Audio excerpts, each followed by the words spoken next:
Nasagip ng NBI ang isang babaeng misyonaryo na ikinulong umano ng mag-asawang Koreano sa Silang, Cavite.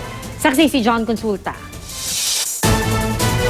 Sa bungad pa lang ng compound na pinuntahan ng NBI Cavite at DSWD sa bayan ng Silang, nakita na ang pagkaway ng isang kamay sa labas ng malarehas na bintana. Para makapasok sa saradong gate, gumamit sila ng bolt cutter.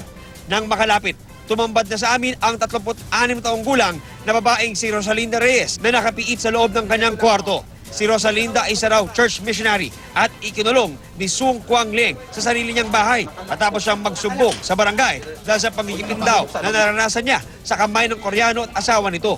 Pinapaya raw siya at dinuduro sa mukha ng mag-asawa. Si Sung daw ay pastor sa Seventh-day Adventist Church sa Silang, Cavite. Ilang araw ka na dyan? Dalawa po. Ha? Hawak ko phone, mga phone. Bigyan mo na yung phone mo. Bakit ka kinuha?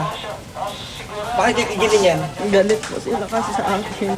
Agad pinuntahan ng NBI at DSWD ang mag-asawang Koreano sa kanilang bahay at saka inaresto. NBI. Okay.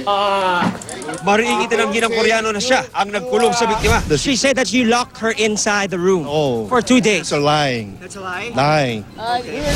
Kakaroon pa tayo ng further investigation, siguro may kakausapin tayo ng mga tao na makakapagsabi sa atin ng makakapagpaliwanag lalo kung ano ang talagang nangyari dito. Nakikipag-ugnayan ng NBI Cavite sa Korean Embassy para sa reklamo kinakaharap ngayon ng kanilang mga kababayan. Inihahanda na ang kasong serious illegal detention laban sa mag-asawang Koreano.